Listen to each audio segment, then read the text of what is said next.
Football is back, and BetOnline is your number one information source for all your sports wagering info with all the up-to-the-minute stats, news, scores, and matchup breakdowns.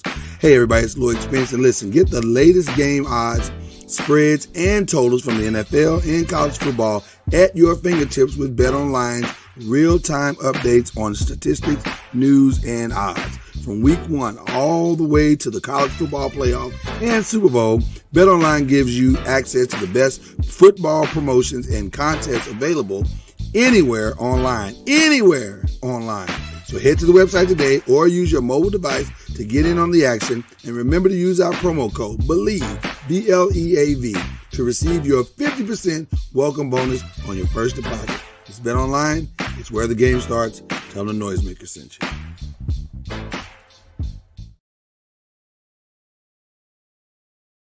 Popcorn World.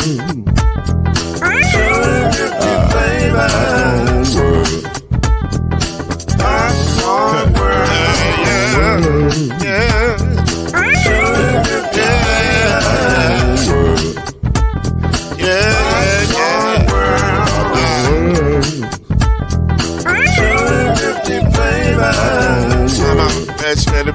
Popcorn World. Can I make you groove now? Yes, I can. So you can get this groove in a bag of a can. I can make it round the world when it holds in your hand. Popcorn World. 250 flavors gonna make you smile. 250 flavors gonna make you smile. 250 flavors gonna make you smile. I said popcorn make you smile. Ah. 250 flavors. Popcorn World. Popcorn World. Popcorn World.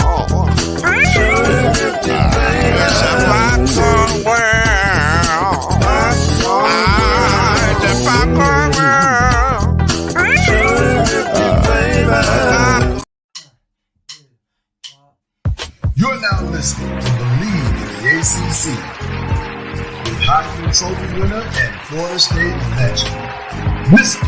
Charlie Ward, Wave 3 TV, and Fern Creek Hall of Famer, Kendrick Haskins, and Mr. Talking Noise himself, and of course, Mama Noise's man, Lloyd Spence. And now, it's time for BLEAV in the ACC.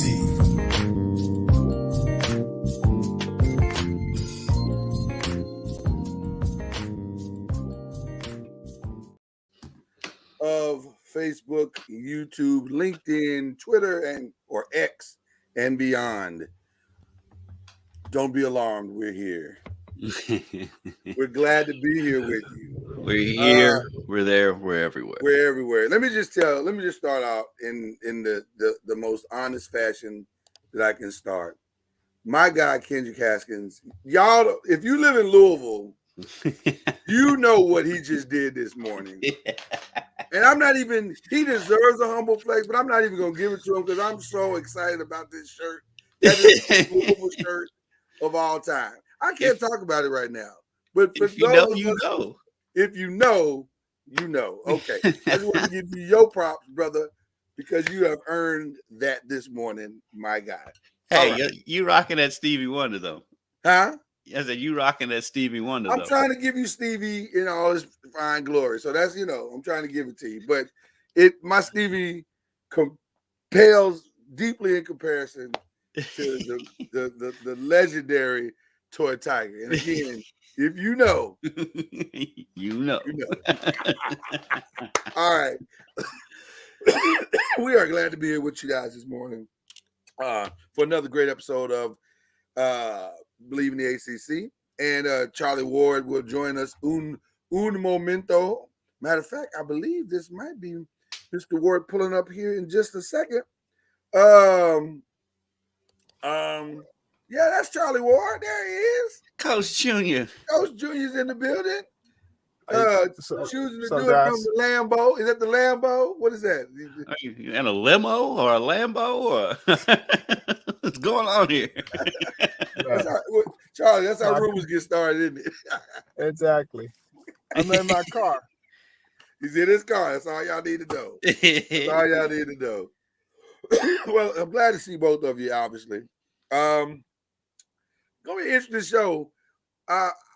We've been able to see the ACC for about 4 weeks now, and I'm sure we have some opinions because when we first started this season, it looked like we had some ideas of how it would play out, and to be honest with you, it has kind of played out the way we thought it would, with some exceptions. So we're going to do something that we do every year right around this time. We look at who are the real contenders, who is really has a real shot to win the ACC championship. Now, before we start that question, I do have a statement that suddenly, because of so much breaking news yesterday, a situation happened yesterday that suddenly kind of broke, and not a lot of people talked about it, but it was interesting. And that is that the College Football Playoff Committee decided we're going to put the brakes on 12 teams next year. Kind of slid under the radar. Pac-12 kind of got his thing together. Now, personally, I was like, what's going to change between now and the end of the season? It's not like they're going to grab 8 other teams and keep calling themselves the Pac-12. So why are we delaying this? So real quick before we get into the actual thing, and the reason why I bring this up is because if the 12 team format was in now, the ACC would be looking pretty good. Right. Be looking really good right now. So first of all, what are your thoughts real quick, gentlemen, about the fact that they're going to put the pause button until the Pac-12, as they said, figures itself out? To me, that seems ridiculous, but I don't know. What do you guys think about that? Well, they have to put it on pause a little bit because the Pac-12 actually is a part of the, the whole the makeup with the rules and regulations of who gets in and and what have you. So if there's only 2 teams currently in the Pac-12, then it shouldn't be an automatic bid, which is kind of what it hadn't been automatic, but they've been included in the whole mix. And so I just think that's kind of what the pause is about, more so than, the teams that are going to other conferences. But the Pac-12 is Pac-2 at this point. Right. And I think it's you just removed the automatic bid. I don't understand what the problem is. It's over. There's nothing else to talk about. Yeah, but they may. I mean, if that's the case, then just remove all automatic bids. Right. If you're gonna do that part, you don't complain out of me. And then just have teams in a conference, for financial reasons, which is kind of what's happening, because as we talked about earlier, how their teams, they're strong teams and then they're weak teams. Right. And regardless if the weak teams aren't carrying their weight from a financial standpoint, meaning eyeballs and all those types of things, they still get paid, because they're in a conference. But you can still have your conferences, but just remove any automatic bids. If you win, just go with the model that they currently have.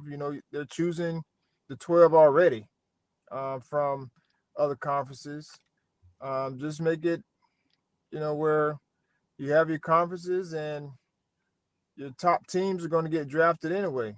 I mean, in the playoffs anyway. Right. Kenji, what's your thoughts, man? I kind of feel like they just kind of get their footing, gather everything, see if maybe there's another conference out there they want to expand and include in the automatic bids. Maybe that could be a possibility, or maybe they are trying to give the Pac-2 a chance to expand, give them a little time to see if they can survive. Or maybe it's just looking out for those last 2 teams to see if they join a conference Oregon State and Washington State, see if they get a chance to join another conference, so they don't get left out. I do kind of think it's just kind of a thing where they're trying to get their bearings right now and then go from there. I get the financial ramifications of all this, and I understand what they're trying to do with the Pac-12, but I just can't imagine that there are 8 teams that they could add here at the last moment that the nation would look at and say, "Oh yeah, one of those 12 deserves an automatic bid."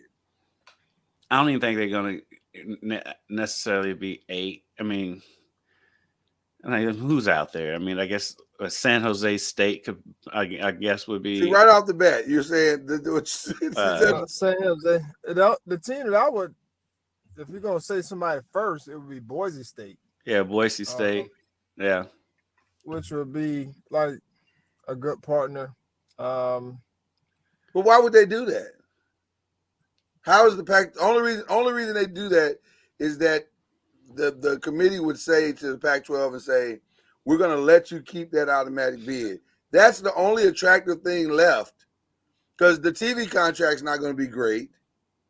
I mean, it may be great for the West Coast, I guess, if you want to look at it from that perspective, but it's not going to be like comparative to the other 4 Power 5s. It really won't even really be a Power 5. Like, it just, I don't know. It just seems like we're delaying the inevitable, and we could be doing other things with our time. But okay, so if you want to say that the guys wouldn't be a Power 5, you think about some of the weaker teams in what we consider the Power 5. Mm-hmm. They're no different than the teams that we're talking about bringing in. The only difference is they have resources that help them, and they also have a covering of a conference to be able to help them, because there are teams that are very similar to the ones we're talking about. Boise State, if they had the resources, they can go out and get X, Y, and Z. They could be a viable program, just like the bottom feeders of all these other conferences. So you may have just given me a solution, Charlie. Here's how you fix the Pac-12. Take the bottom feeders of the Pac of the Big Ten and the Big 12 and the SEC, and just slide them over, because Vanderbilt might be able to get an automatic bid in the Pac-12. They may be able to compete against in the Pac-12 against Boise State on a regular basis. You move them over. You move, Kansas State. Well, now Kansas State's been competitive. I don't know who's the bottom feed in the Big 12. Iowa State. Move Iowa State on over. You just slide those guys over that aren't very good in their pack. Listen, it would be wonderful for Boston College to just slide on over to the Pac-12, and now they have their conference. Put Indiana over there. Indiana would love. Indiana competes in basketball, though. Right. Well, that's the interesting part as well, because you might have a decent basketball conference when it's all said and done. So I don't know. It's an interesting situation. Like I said, not a lot of people are talking about it today because news broke yesterday in a lot of areas and just kind of blew the roof off the doors. But anyway, that brings us to today. What an ACC season so far. Like, it's really been interesting. It's been competitive. Dare I even say a little bit shocking in some places. Not some places. For me, it wasn't shocking at all. But for others, it was. So let's talk about where we are and where we're headed. 4 weeks in, who would you say is your number one contender to kind of take the conference? I'll start with Kendrick Haskins, because I know what it is. I know what it is. You know what it is, Kendrick. So but our other brother, I don't know if he's going to say it. I don't know if he's going to let himself say the word. So the co-pilot down below us down there, he knows they're not flying under the radar. He knows who it is. There's no radar. There's no radar. That finally exercised that Clemson demon over the weekend. This Florida State is there. But Miami's right there. It's so fun. Oh, I really think they are. It's going to be so fun to have that rivalry back to where it should be with Florida State, Miami. But right now, it's got to be Florida State. I agree. Yeah. But you just said Miami. There's Louisville. There's North Carolina. Here it goes. There's Duke. He's going to name every team in the conference. So basically, the whole conference is a contender. There are a lot of teams that are playing some good football. We're talking about good football. How about Duke?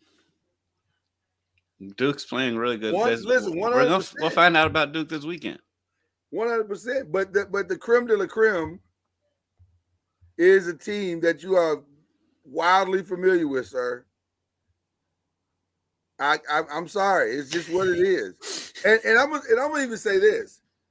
They did not play a perfect game this weekend. This past weekend against Clemson. There were a lot of moments where they probably could have done things better that they just didn't. For whatever reason, they just didn't. But man, that defense is something special. And Jordan is a different player. It is amazing to me when we started this show 3 years ago. Jordan Travis, we used to look at him and watch him play and go, wow, Jordan's struggling really bad, and I don't know, and will he ever figure it out? And now all of a sudden, Jordan looks like a kid that could play on Sunday. Like he could play on Sunday. Like, I don't know if he could start like coming out of the, like right away. I don't know if he's that good yet, but he's stinking good. Like he's solid quarterback. And it's amazing to watch him do what he does. I gotta tell you something, man. I'm so impressed with Mike Norvell. I had my doubts. I'll be honest with you. When they first said, I was like, I don't know if Mike can turn this around. And then he got a gift called a transfer portal. And boy, he worked that thing. And now, between his ability to coach and encourage and build the culture of Florida State back to where it was, to what he's done in the transfer portal, man, they look strong, man. They look strong. And I'll even say this. They're clearly on the radar. That's for sure. There's no radar. We got to stop. You know what?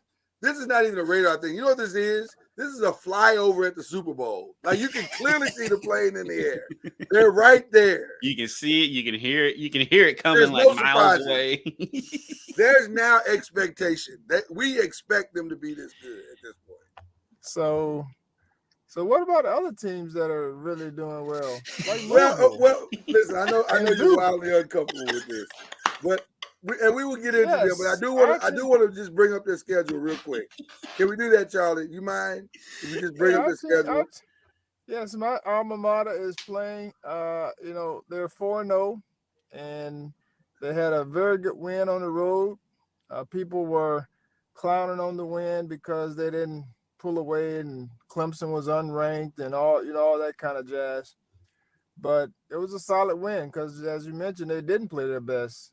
And Clemson played really, really well. They played above themselves. And so it was just very interesting to see that. And most teams that are, high level, that compete at a high level, they are able to stay in games when they're not playing their best, and the other team is really on point. So yes, there's been high expectations all year, and a lot of people didn't expect them to be 4-0. I mean, they were expecting at least one loss, or potentially two, with LSU and Clemson, being on the schedule early.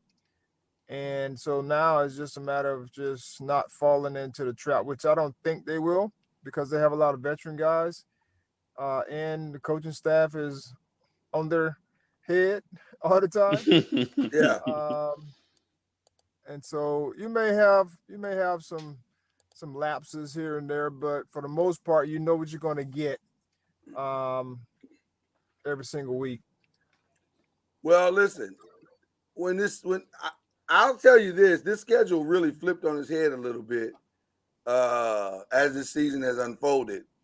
Because now the Duke game looks a little bit tougher than it initially did, and so does the Miami one.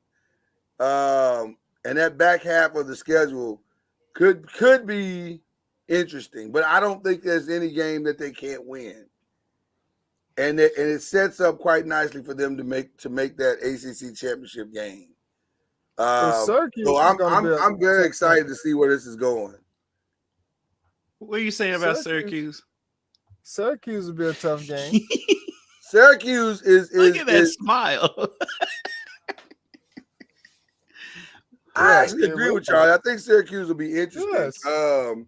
But again, we know their track record for that game is not in the Carrier Dome. Yeah, right. We know their track record for leaving. There won't be any Florida State punters trying to hit the ceiling at the game. No. I think it should be fine. Well, and to your point, Kendrick, the good news about the toughest games that are left on the schedule, they're all at home. They're all at home, and then Florida is the only away game, but I think the world's still trying to figure out what Florida is. Yeah, because they're number 22 right now. They have a tough game this weekend at Kentucky. I'll be at that game, and we're gonna find out about both of those teams because Florida has played a little bit tougher schedule than Kentucky has so far. Yeah, but Florida's ranked because of their big win over Tennessee 2 weeks ago. So we'll see. Right. But just to appease Charlie, real quick, we'll look at the rest of the schedule. And you mentioned another team that I think people, when the season started, we had no idea what they were going to be. And now that the season is unfolding, we're finding out they're pretty stinking good. And that is the Louisville Cardinals. They look good. They look really good. And they are legitimately flying under the radar. Yeah, if you want to talk about somebody flying under the radar. They are legitimately flying under the radar. I'm not sure anybody in the nation understands how fast this offense is. They are fast. I mean, in all the right places. Yeah, so, Jack Plummer had his best game as a Card so far. Oh, man, 388 yards. Yeah. Jawar Jordan went off. Jamari Thrash. It was their best offensive game they've had this season. Still got a few questions on the defensive side because they still gave up 28 points even though they won by 28. But they scored. I think they scored touchdowns on like their first 6 or 7 possessions in that game, and so they seem to be clicking. Now they're at the point now you want to see consistency. Can they put 2 or 3 games in a row together like that? And if they do, those are big. Those are big games to do again at NC State and then at home against Notre Dame. Yeah. And by the way, you mentioned they gave up 28, but they gave up like in the first half they were already up like 40 to something. So yeah. So I don't know how much those points mean. I don't know what those points mean. I guess is what I'm saying. But what they have left is NC State, Notre Dame, Pitt, Duke, Virginia Tech, Virginia, Miami, Kentucky. That's a challenging schedule. That's a pretty challenging schedule. It's become a lot harder than we thought at the beginning of the season. Yeah. Who's challenging on there besides Notre Dame? I would say Duke. Miami, the same. They got some of the same challenge Florida State has. They got Duke. They got at Miami. They got Miami. And they play Kentucky at the end of the season. And they're at Miami. Yeah. Yeah. So that should be an interesting one. I think Friday night's game is going to be interesting because it's their first true road game. It's going to be a blackout in Raleigh for that game at NC State. And with that big game. Kendrick, come on, man. NC State is terrible. NC State is not very good. Here's the reason why this causes concern. All everybody here is talking about is that Notre Dame game. So it sets up to be a trap game. I mean, because the Notre Dame game is already sold out. Yeah, it's sold out. It's the first is their first sellout since the last time they played Notre Dame. Here. And it's the first sellout of the Jeff Brom era. All anybody around here is talking about is Notre Dame. So that's what gives you can cause concern is that it's their first true road game, and you worry about them looking ahead. Well, it's going to be interesting. I'm curious to see how they handle. I think the thing that's consistent with all of the top teams in the ACC right now is can they handle the success and stay focused and locked in to be able to, keep winning, keep playing well. Here's another team that I don't think they're surprised. People are surprised they are where they are, but I am surprised that the defense is not necessarily better. And so they probably need this bye week like badly, because now they're headed toward an interesting stretch in their schedule. And again, like you said, there's a couple of games in there where you go, if they don't stop somebody. Charlie Syracuse Orange. Yeah, they could. Well, now listen, I think that Syracuse game really is, even though they're going on the road, I think that Syracuse game for them, for North Carolina, is a trap game, because Syracuse can beat them. Syracuse can beat them. North Carolina can't stop nobody. I mean, their defense showed up against Pitt, didn't it? They didn't give up a bunch of points. Did it need to really show up against Pitt? But I mean, they stopped somebody. Well, and so good. I should probably add the word good there. And I don't want to dog Syracuse. I just don't have faith in them. But I have been. I'm gonna lie. I mean, just be honest. But I just don't have faith in them away from home. I just need to see them do it away from home. That's all I'm saying. Well, listen, Syracuse, they're in the heart. And they won at Purdue, so there's hope. Yeah, Syracuse is in the heart of their schedule. They got a lot going on over the next few weeks, and the truth is going to be revealed about them. Yeah, this game Saturday is going to be interesting. They have an angry Clemson. I don't think it matters, but they got him at home. I don't think Clemson being angry really intimidates anybody anymore. Not anymore. I told y'all 4. You said 4. This could be the 4. I don't think it will be, but it could be the 4. We'll see. Who else do we need to look at as far as contenders? This team, yeah, Miami. I think the U might be back. We'll find out. We don't know. They haven't played anybody. Here's what we know: the quarterback is good. Quarterback's good. Quarterback is very Defense is good. Defense is good. And so we'll see against. We'll find out at Carolina. Us. Us 3 and 8 other people. I'm just saying. I mean, they have been good, and they've been putting up great numbers. But who have they played? Well, whoever they played, it's enough for them to be them. They did an SEC school. Well, whoever they played, it's been enough to have them be the number 20 team in the nation. And by the way, they're averaging about 40 points a game. Now if you want to celebrate, who have I'm going to tell you. Name the people that they played. And they played Miami of Ohio, Texas A&M, Bethune-Cookman, and Temple. I feel like Dave Chappelle when he was trying to explain why we were bombing Afghanistan as the black president. But they haven't. I agree with you. They haven't played anybody substantive, and next week they won't play anybody substantive either because they play Georgia Tech. So there's still going to be a lot of questions at the end of October 7th. We'll find out when they play at North Carolina and home for Clemson. Right. Once they get past Georgia Tech, then we're going to find out, is the U really back? So by that time, they should have some confidence if they don't have key guys hurt.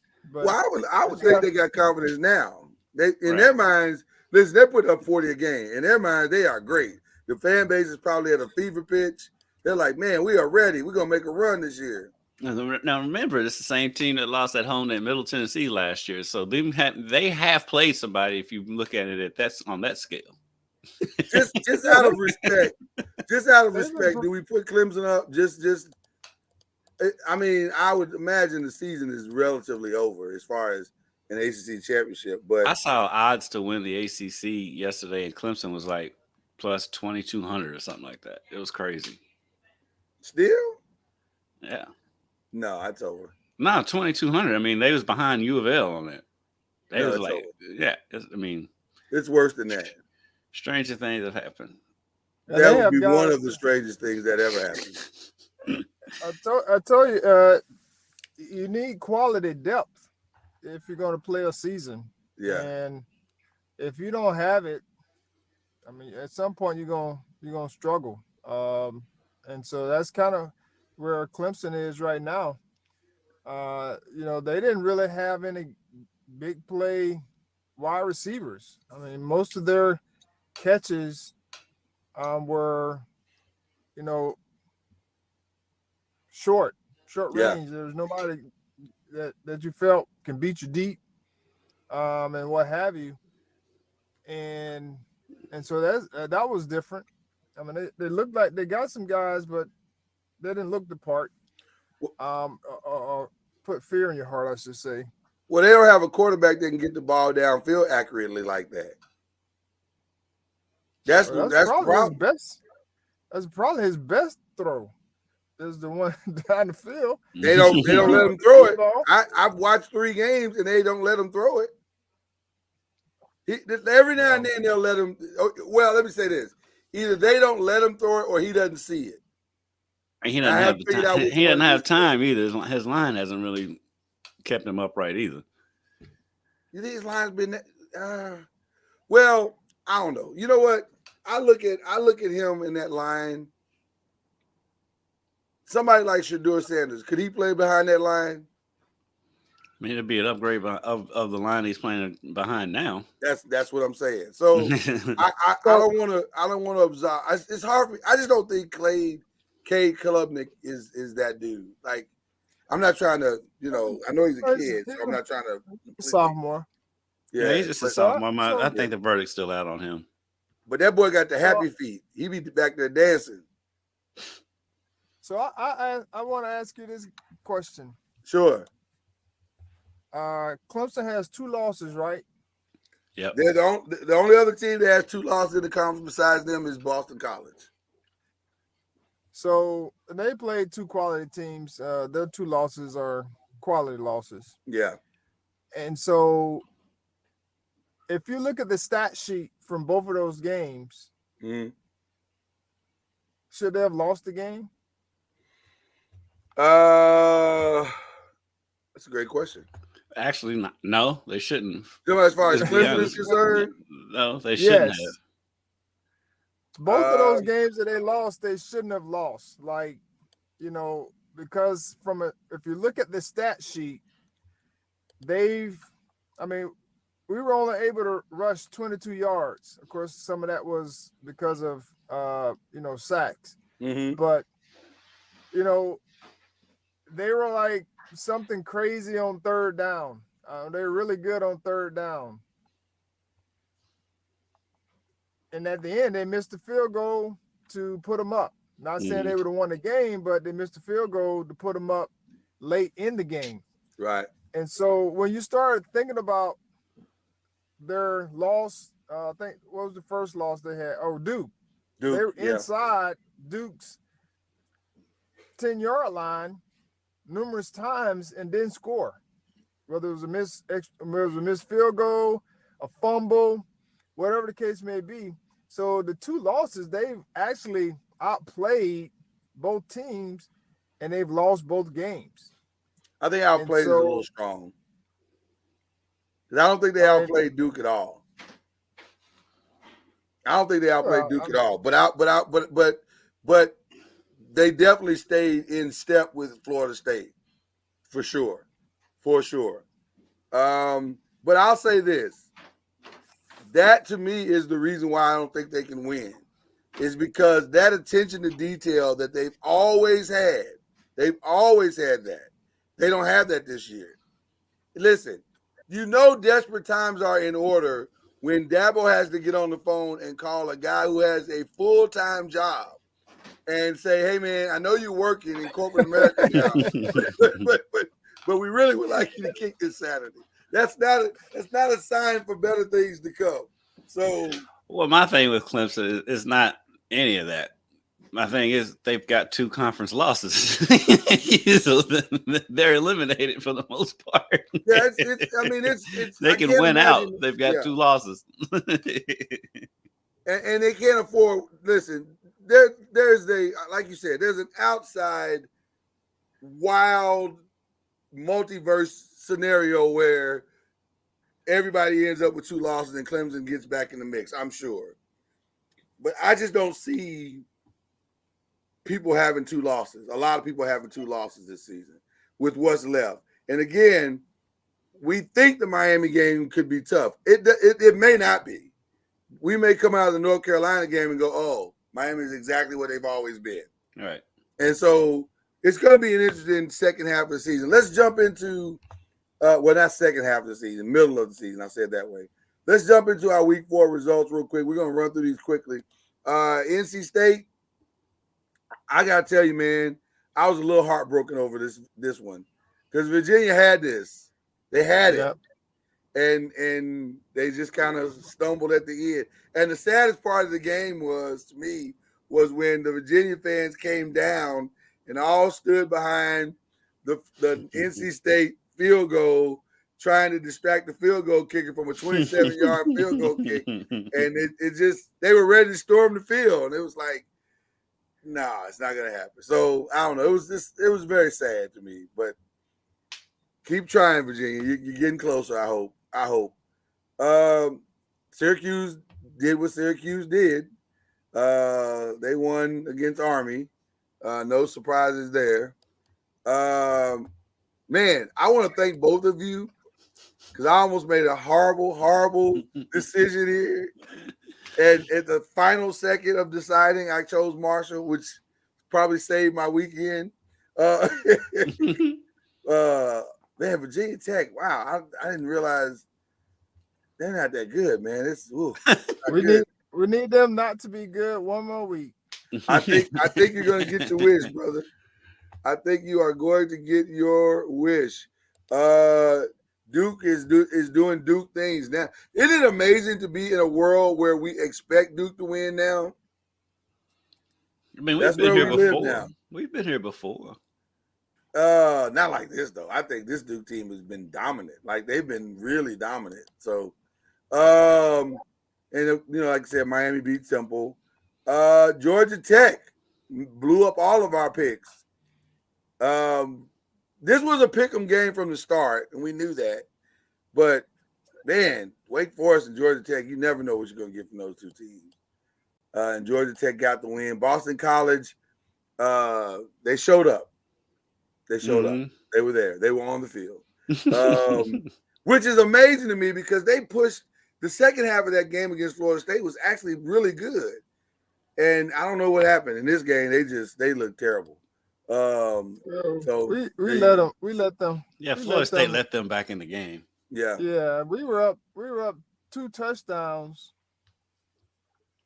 with the opportunity to go up 3 touchdowns, and then we just started going back to back to back to back to back. Yeah. Nonsense.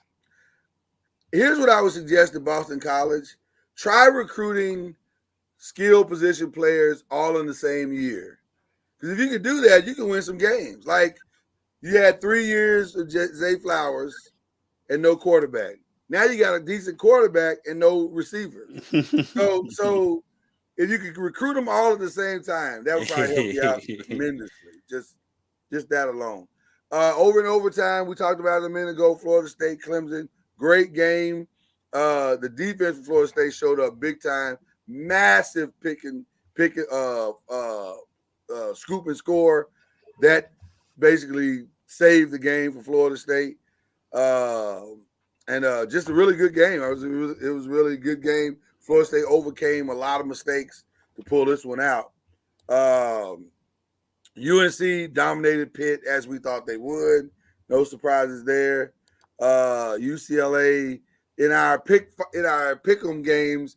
UCLA and Utah. That was a terrible game. That was a terrible game. Just a paint dry watching game. It was terrible. Notre Dame and Ohio State was a surprising game. It was a good one though. It was a good game, and I hate It's Notre amazing Dame how could have you won can. that game. It's amazing how having all 11 players on the team on the field at one time can make a difference. It does make a difference. It does. It's a powerful thing, actually. And by the way, I know Ryan Day was wildly upset at things that Lou Holtz said, but I'm gonna just say, where's the lie? Because they weren't very good. Ohio State was not very good. And it's calm down. Lou Yeah. Holtz is 110 years old. Right. Leave him, man. Attacking Lou Holtz is the equivalent of attacking Lee Corso. Like, what are we doing? Using this man for motivation. Right. What are we doing? Let the old man speak. We're fine. Calm down. Right. And then Penn State dominated Iowa. And that was not a good game. Iowa just played a typical Iowa game. Yeah. And then of course not scoring. Yeah, right. And then of course the not shocker of the week, but very disappointing game of the week. Oregon just beat the brakes off of Colorado in prime time. So there you go. See what I did there?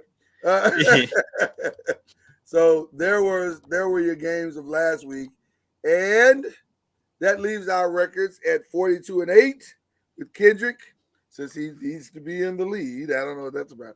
Because I'm in the lead. That's what that's about. Charlie goes to 41-9, and I am fighting the good fight. My problem is I gotta stop picking with my heart. So as we go into week 5, not a lot of games this week. I think 6 total games this week, as far as ACC is concerned. We start Friday night with U of L at NC State. I'm not sure any of us have the guts, nor the foolish, nor the the foolhardiness to pick NC State in this particular scenario. But let's see. Come and play the best game. NC State. Oh, I'm not going to actually take that away from you, Charlie. But there was an old song in the 80s that said, I did my best, but I guess my best wasn't good enough. And I think we're going to see a lot of that this weekend versus Louisville. So Clemson and Syracuse. This is Syracuse at home. Yeah, I'm not going to lie. This is a tough one for me. By the way, remember last year when I had picked Syracuse and Syracuse almost beat Clemson on the road? And that team ain't as good as this team. And you still ended up with another loss in the loss column. I took the L last year. I took it. You know what? I don't know. Clemson got a lot of guys out. Offensively, I should say. I'll make this easy on you, gentlemen. I'm going Syracuse. I'm going to harken back to what Charlie said earlier. Yes, they've lost 2 games, but they should have won those 2 games. So with going by that, I'm gonna stick with Clemson. There you go. I think it's gonna be a close game. It's hard for me to pick this one, but I think I'm going to stick with Clemson.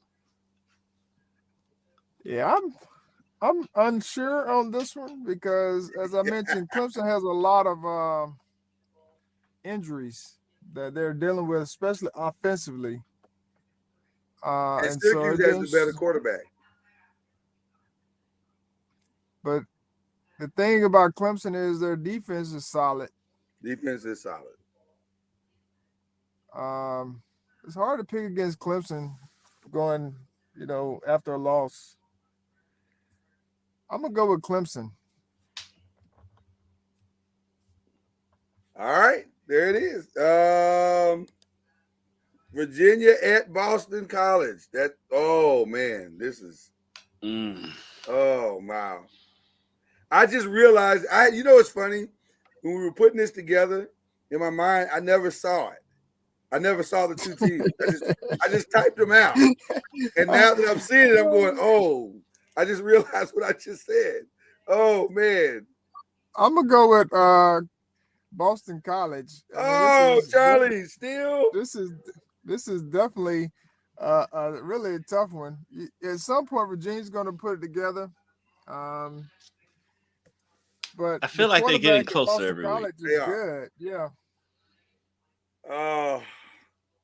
The only problem is Boston College can't score. Oh, I hate picking against Virginia. Oh, We'll pick them. I don't know if I can.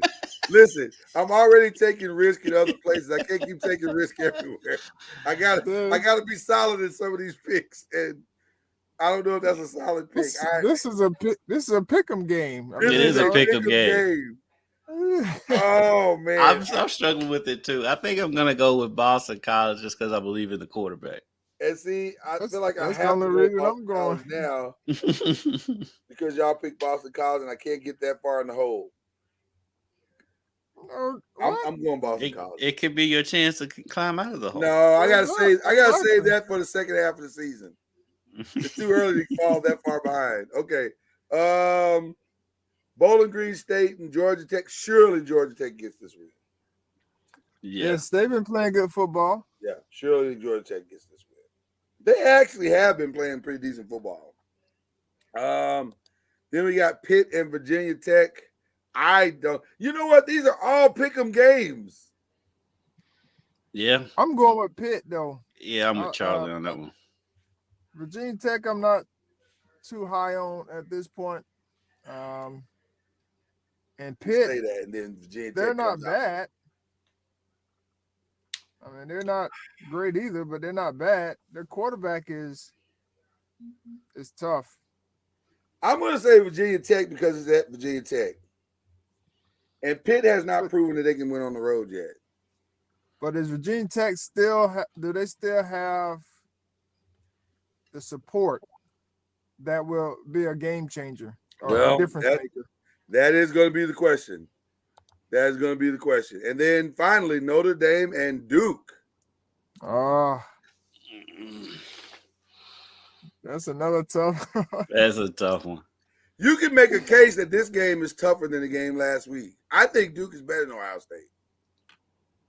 I'm not going to go that far. Offensively, I think they are. Because Ohio State's quarterback is not the Well, Ohio State's quarterback situation is. It's not the greatest. Now, if Riley Leonard was playing for Ohio State, they'd be a national championship contender. I'll give you that. Yeah. Well, I mean, it's Ohio State. They're still national. They're still going to be right. They're still going to be in the conversation, but they'd be a legitimate national championship. I think I'm going Notre Dame. Yeah, me too. Okay. I like Duke. I like Duke a lot. Go with Notre Dame. Yeah.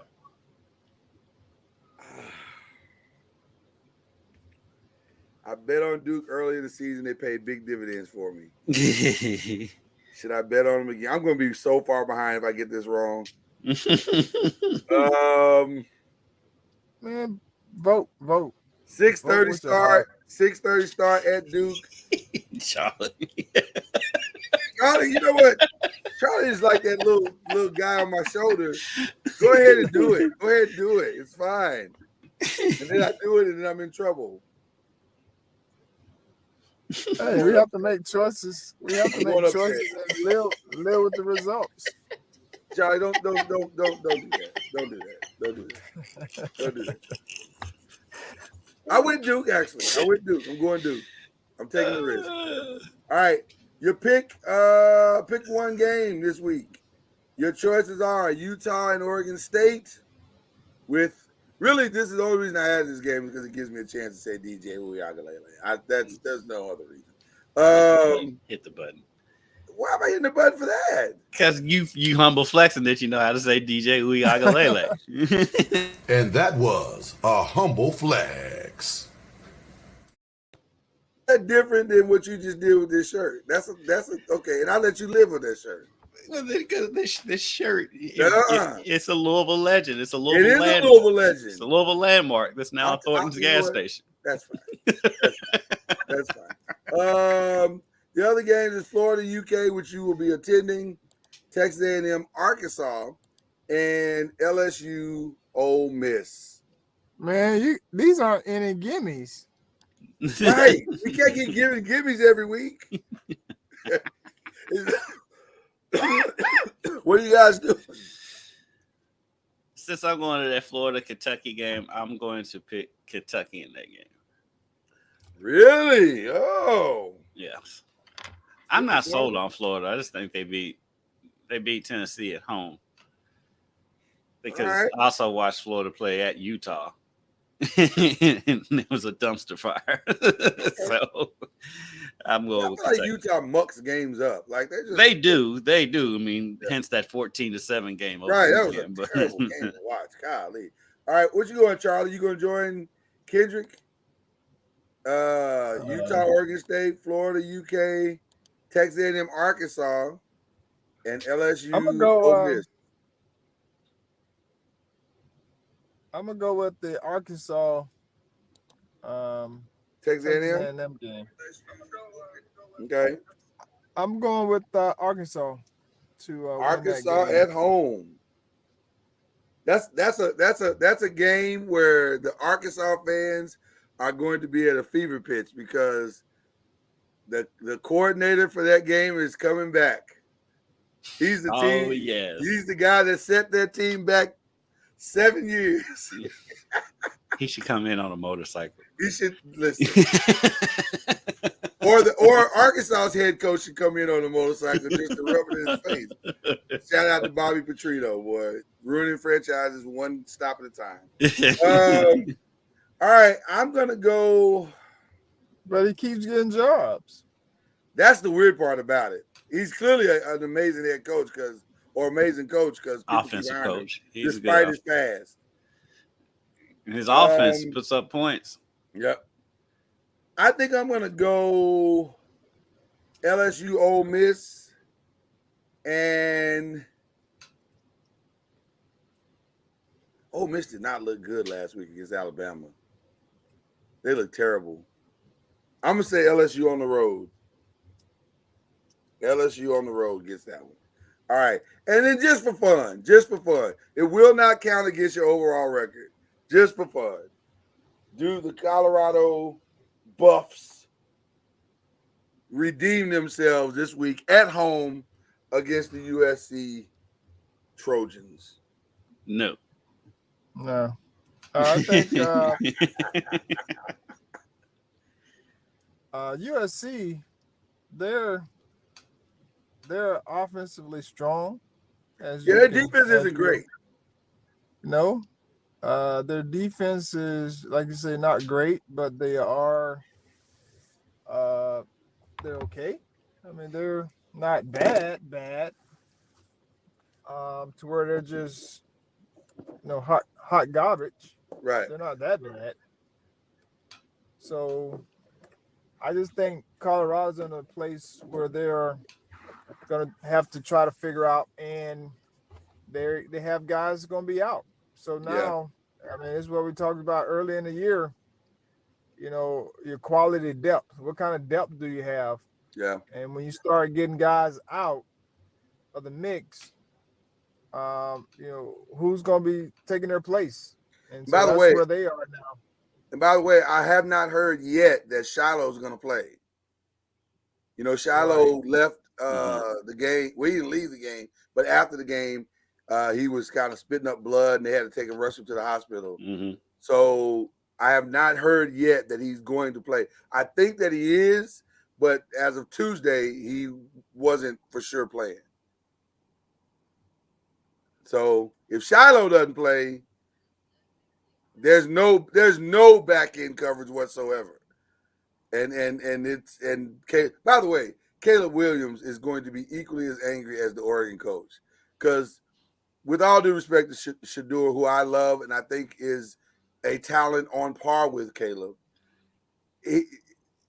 Caleb has gotten no mention whatsoever as a Heisman, and he has a Heisman. So still considered a front runner, by the way. He's still right. He's still a front runner, but that's what I'm saying. Caleb's in more commercials than Shedeur. That's true. Yeah. But not by much, though. Shedeur's got a few going right now. So Shedeur just has the KFC commercial. Yeah. Well, listen, I believe in Colorado. I do. But I'm picking USC. I believe that Colorado is good. Colorado still has recruiting classes to get linemen to go before we can really start taking them seriously as a contender. Yeah, they're about a year away, I think, maybe 2. All right, quickly, who are your shout outs, people? My shout out is going to be to our Lady Seminoles soccer. That's an easy shout out every week. They scored with 2 seconds left on the clock against North Carolina to tie it up on the road, which was an amazing deal. Corner kick, and they ended up tying the score with like 2 seconds or so left on the clock, which was pretty good deal for our Lady Seminoles to stay unbeaten. I think they're 7-0-1. I think it is. Nice. My shout out goes to freshman in high school quarterback Zane Johnson. As a freshman, he threw 4 touchdown passes against St. X in the annual St. X Trinity game. You know, that game is played at it was L&N Federal Credit Union Stadium now. I hate that name. U of L's they just shorten it to L&N Stadium in their game notes. They don't even print all that anymore. Right. The L&N Stadium. But I mean, you know, that's the big stage. Freshman in high school. This is the big rivalry game that, you know, everybody talks about it all year round around here. And him step up on that big stage, throw 4 touchdown passes in that game.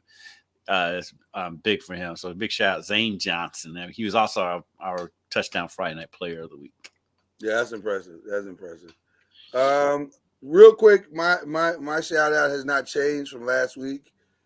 If all goes well, by the time we meet again, I almost don't want to say this out loud. My Texas Rangers will be the American League West champions in a division that features the former World Series champions, the Houston Astros. I'm so excited. So we'll find out tonight. It should be over after the night, but we'll see. So shout out to them. They've been doing phenomenal. I hate cable and streaming services and sports stations for still in 2023 blacking out games. It's so stupid. Why are we blacking out games? Okay. Just want to get that out of my system. All right. Gentlemen, it's been a privilege and an honor. We'll do it again next week. Hope everybody enjoyed it. We love you. This is BLEAV in the ACC. Peace out. You've been listening to BLEAV in the ACC with Charlie Ward, Lloyd Spence, and Kendrick Haskins. Please like, follow, subscribe, and share from the Noisemakers page on Facebook and on YouTube. And you can also listen to us on Spotify, Apple Music, iTunes, and wherever podcasts can be heard. And join us